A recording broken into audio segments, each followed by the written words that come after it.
Good morning बच्चों, Jamia Millia higher secondary school Tilai बाजार घीनपुर प्रयागराज की सामाजिक विज्ञान की ऑनलाइन क्लास में स्वागत है। मैं हूं आशीष गुप्ता। तो बच्चों, हम लोग अपने सामाजिक विज्ञान के अंतर्गत आर्थिक और विकास की समझ, ठीक है, आर्थिक और विकास की समझ जिसे हम लोग क्या कहते हैं, अर्थशास्त्र कहते हैं, जो हमारा चौथा पार्ट है। इसके अंतर्गत जो प्रश्न आते हैं, हम लोग पहले अध्याय के अंतर्गत पढ़ रहे थे विकास, ठीक है। तो कल हम लोगों ने बच्चों देखा था विकास किसे कहते हैं और विकास के लक्ष्य और उद्देश्यों को, ठीक है। तो उस कड़ी के अंतर्गत यहाँ पर हम लोग विकास को समझे थे। आगे चलते हैं विकास के अन्य चैप्टर के अंतर्गत जो हमारा पाठ्यक्रम है। तो आज हम लोग समझेंगे विकास। एक तो यहाँ पे हम लोग देश की बात करेंगे, यहाँ पे एक विकसित देश की बात करेंगे, दूसरा विकासशील देश की बात करेंगे, ठीक है। तो सबसे पहले हम लोग यहाँ बच्चों देखेंगे विकसित देश किसे कहते हैं और वो देश प्रमुख रूप से कौन कौन से हैं और किन आधारों पर इनका पैमाना किया जाता है, मापन किया जाता है कि कैसे विकसित हैं और कैसे विकासशील देश की श्रेणी के अंतर्गत हैं। आपके जो परीक्षाओं के अंतर्गत पूछे जाने वाले प्रश्न होते हैं, सीधा सा पूछ लिया जाता है विकासशील या विकसित देश का अर्थ बताइए, परिभाषा दीजिए, तात्पर्य बताइए, या फिर पूछ लिया जाता है विकसित देश या विकासशील देश में 2 अंतर या 4 अंतर, या ऐसे प्रश्न ही बन जाते हैं। तो इसमें हम लोग शुरू करते हैं, देखते हैं सबसे पहले विकसित देश किसे कहते हैं, ठीक है। अगर विकसित देश ऐसे देश होते हैं जहां पर लोगों की प्रति व्यक्ति आय अधिक होती है। वहाँ पर जो व्यक्ति होते हैं, जो भी निवासी होते हैं, जो भी जनता होती है, उनकी आय यानी आमदनी बहुत अधिक होती है। ऐसे देश के जो सकल घरेलू उत्पाद होता है उसका स्तर भी क्या होता है, बहुत ऊंचा होता है। यानी वहाँ के लोग मुनाफा और पूंजी भी बहुत अच्छा कमा लेते हैं, रहते हैं। उच्च तकनीकी विकास होता है, बहुत सारे तकनीकी संसाधन होते हैं, मशीनियाँ हैं, कारखाने हैं, ठीक है, उनका विकास होता है। लोगों का जीवन स्तर भी क्या होता है, उच्च स्तर होता है, ठीक है। और देश की आधारभूत संरचना भी जो होती है वो बहुत अच्छी होती है।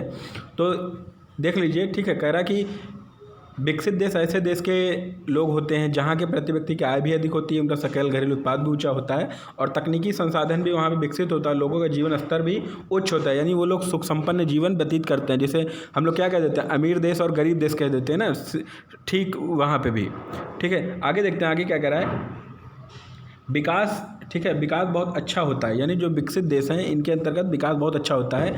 ऐसे देश में गरीब जनसंख्या बहुत ही कम होती है, यानी बहुत ही सूक्ष्म मात्रा होती है जो दिखती नहीं है। और बेरोजगारी का स्तर भी बहुत कम होता है, क्योंकि ये लोग शिक्षित होते हैं और अच्छी कुशलतापूर्वक जीवन यापन करते हैं और सुख संपन्न जीवन व्यतीत करते हैं, जिनसे इनका समाज और देश थोड़ा सा खुशहाल की कगार पर होता है। कुल मिलाकर यहाँ पर ऐसे देश अपनी ज़रूरतों को अपने दम पर ही पूरा करने की क्षमता रखते हैं। जो भी विकसित देश होते हैं वो किसी अन्य देशों की सहायता से नहीं, बल्कि अपने ही कार्यशैली के द्वारा, अपने ही कार्यों द्वारा अपनी ही जो चीज़ पूर्ति होती है वो पूर्ति कर लेते हैं अपने दम पर। तो उन देशों के अंतर्गत बच्चों जो आते हैं प्रमुख रूप से वो अमेरिका आता है, ठीक है, ब्रिटेन आता है और जापान आता है, जर्मनी आते हैं, कनाडा है और फ्रांस है, रूस है, ऑस्ट्रेलिया है, इटली है, नॉर्वे है, स्वीडन है और स्विट्ज़रलैंड। ये प्रमुख कुछ ऐसे देश हैं जो विकसित देश की श्रेणी के अंतर्गत आते हैं। आप अक्सर इनको समाचार पत्रों में, ठीक है, टेलीविज़नों में देख लेते होंगे। आप लोग को लगता है ये बहुत ही अमीर कंट्री के देश हैं, यानी बहुत अमीर देश हैं, आप लोग भी कह देते हैं।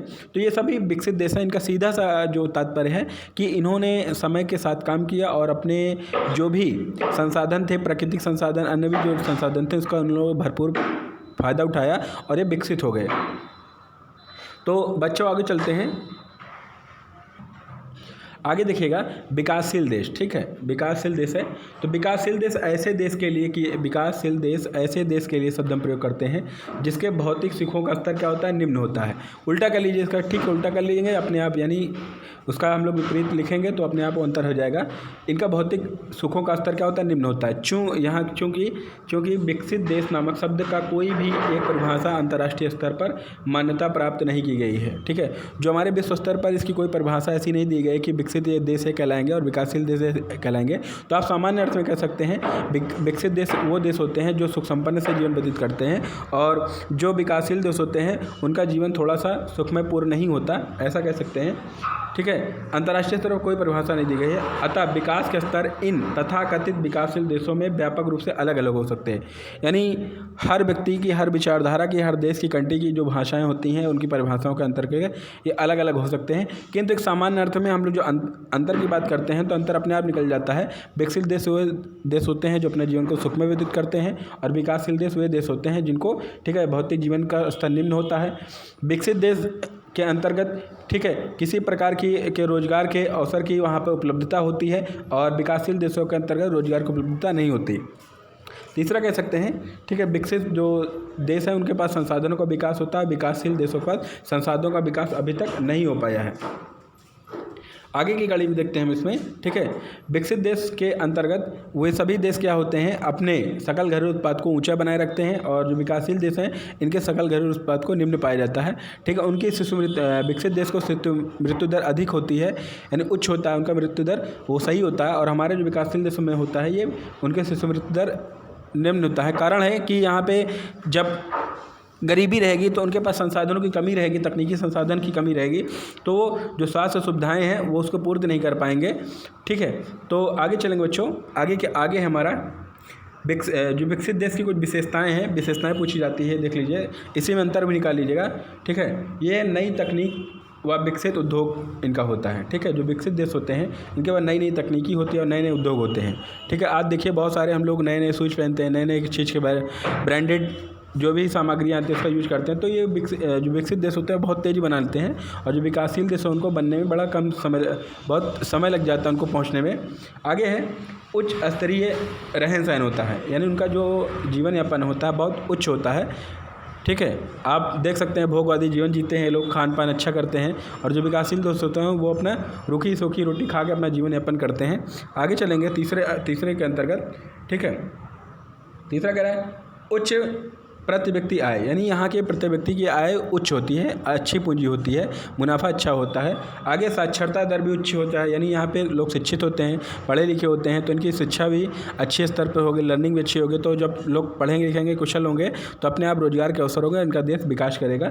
आगे है लोगों के स्वास्थ्य स्थिति बेहतर होती है, यहाँ के जो विकसित देश होते हैं उनका स्वास्थ्य भी अच्छा होता है, उच्च होता है, जैसे इनकी जन्म दर भी सही होती है, मृत्यु दर भी सही होती है, पर ये नियंत्रण रखते हैं, ठीक है, दोनों पर, अपने जन्म दर और मृत्यु दर दोनों पर नियंत्रण रखते हैं, जिससे इनके देश का विकास होता है और ये अपने देश के विकास के पथ पर अग्रसर होते हैं।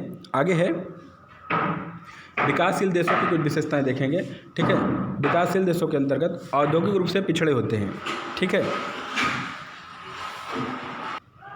निम्न प्रति व्यक्ति आय होती है, साक्षरता दर भी निम्न होती है, और सामान्य रहन सहन होता है, ठीक है। यहाँ पे औद्योगिक रूप से पिछड़े होते हैं हमारे, देखिए बहुत जैसे भारत देश भी है, भारत देश क्या है, एक विकासशील देश के अंतर्गत भी समझा जाता है, तो इसके यहाँ भी देखिए औद्योगिक रूप से पिछड़ापन है, और यहाँ पे निम्न व्यक्ति की आय पाई जाती है, साक्षरता दर भी कम है, और सामान्य रहन सहन है, तो हम लोग भारत देश को विकासशील देश की श्रेणी के अंतर्गत रख सकते हैं।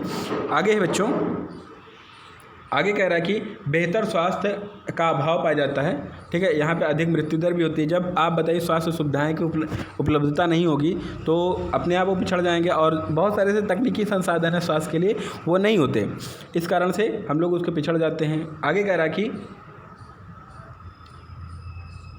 आय के अतिरिक्त वे कारक भी हमारे जीवन में महत्वपूर्ण भूमिका निभाते हैं। आय के अतिरिक्त बेहतर जीवन के लिए परिवार, रोजगार, मित्रता, सुरक्षा और समानता की भावना भी क्या करती है, विकासशील देश के अंतर्गत नहीं रखती है। शांतिपूर्ण माहौल आदि भी महत्वपूर्ण है, क्योंकि मुद्रा से केवल भौतिक वस्तुएं खरीदी जा सकती हैं, इसलिए जो विकासशील देश के अंतर्गत हम अगली विशेषता रख सकते हैं वो शांतिपूर्ण माहौल का न होना भी एक तरीक़ा से कहा जाता है।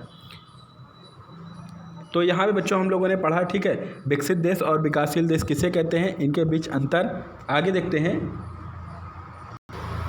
आगे विकास की धारिता है, ठीक है, इसको बोलते हैं सतत विकास पोषणी, ठीक है।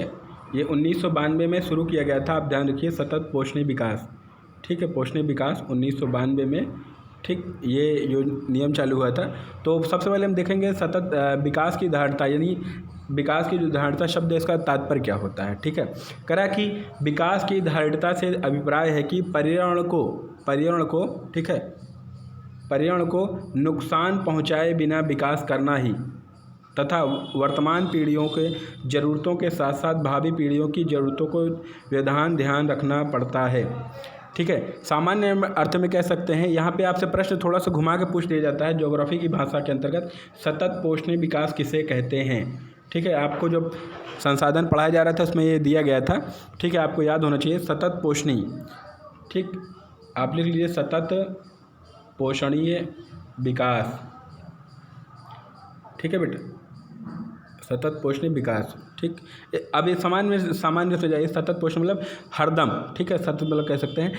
तो यहाँ पे जो विकास की धारणता का जो अर्थ है वो क्या कह रहा है, आप विकास करिए, आप खूब विकास करिए, पर वो पर्यावरण को बिना नुकसान पहुँचाए होना चाहिए, ठीक है। किसी भी प्रकार का पर्यावरण को नुकसान पहुँचाए बिना आपका विकास होना चाहिए, जिससे आने वाली जो भी पीढ़ियां हैं उनको जो भी ज़रूरतों की चीज़ें है वो उनका उपयोग कर सकें और उनको वो देवधान ना होए। जैसे आज जिस बच्चे का जन्म होता है उसका क्या दोष है कि वो यहाँ पे प्रदूषण पा रहा है, गंदे जल पा रहा है, उसका क्या दोष है? कोई दोष नहीं ना। तो ये हमारी जो पीढ़ियाँ हैं उन्होंने कुछ किया है तो उसका भुगतान हम आपको करना पड़ेगा। इसीलिए जो विकास की धारणता शब्द में इसमें कहा गया है कि विकास आप ऐसा ही करिए जिससे पर्यावरण को नुकसान न पहुँचे और आने वाली पीढ़ियाँ इसका उपयोग कर सकें, ठीक है। आगे चलते हैं बच्चों। अब इसकी कुछ विशेषताएँ किस आधारों पर कह सकते हैं। तो यहाँ पे जो पहला है संसाधनों का विवेकपूर्ण उपयोग, ठीक है। जो हम लोग अगर विकास की धारणता का अपने जीवन में यापन अग्रसर करते हैं, उतारते हैं, तो उसके लिए सबसे पहले जो संसाधनों का विवेकपूर्ण उपयोग करना पड़ेगा। जो भी संसाधन जैसे जल है, ठीक है, आपके वायु है, ठीक, ये सारी जो हमारे संसाधन हैं, हम इसका मृदा है, इन सभी के संसाधनों का विवेकपूर्ण उपयोग करेंगे तो हमारे जो आने वाली पीढ़ियाँ उसको अग्रसर क्या करेंगे, जीवन यापन अच्छे से हो पाएगा। आगे नवीकरणीय संसाधनों का अधिकतम उपयोग, जो नवीकरणीय संसाधन है उनका उपयोग अधिक से किया जाए। साथ ही साथ वैकल्पिक संसाधनों को ढूंढने में मदद किया जाए, ठीक है, सही कर लीजिएगा, वैकल्पिक संसाधनों को ढूंढने में मदद किया जाए और साथ ही संसाधनों के पुनः उपयोग और चक्रीय प्रक्रिया को भी बढ़ाया जाए। तो जो विकास की धारणता का शब्द है, अगर इसको सही रूप में उतारा जाए तो इसका जो मुख्य विशेषताएं के अंतर्गत ये प्रमुख थी, ठीक है बच्चों। आगे है, इस प्रकार हम लोगों ने इस चैप्टर को देखा। आगे हम लोग समझ सकते हैं आय और अन्य मापदंड जो होते हैं इस आधार पर किए जाते हैं। तो यहाँ से आपका जो चैप्टर होता है बच्चों, ठीक है, वो समाप्त होता है। और हम लोग अगर यहाँ तक किसी भी प्रकार की कोई समस्या हुई है तो आप ज़रूर बताइए, ठीक है। तो अगले क्लास के अंतर्गत फिर मिलते हैं बच्चों, तब तक के लिए जय हिंद, जय भारत।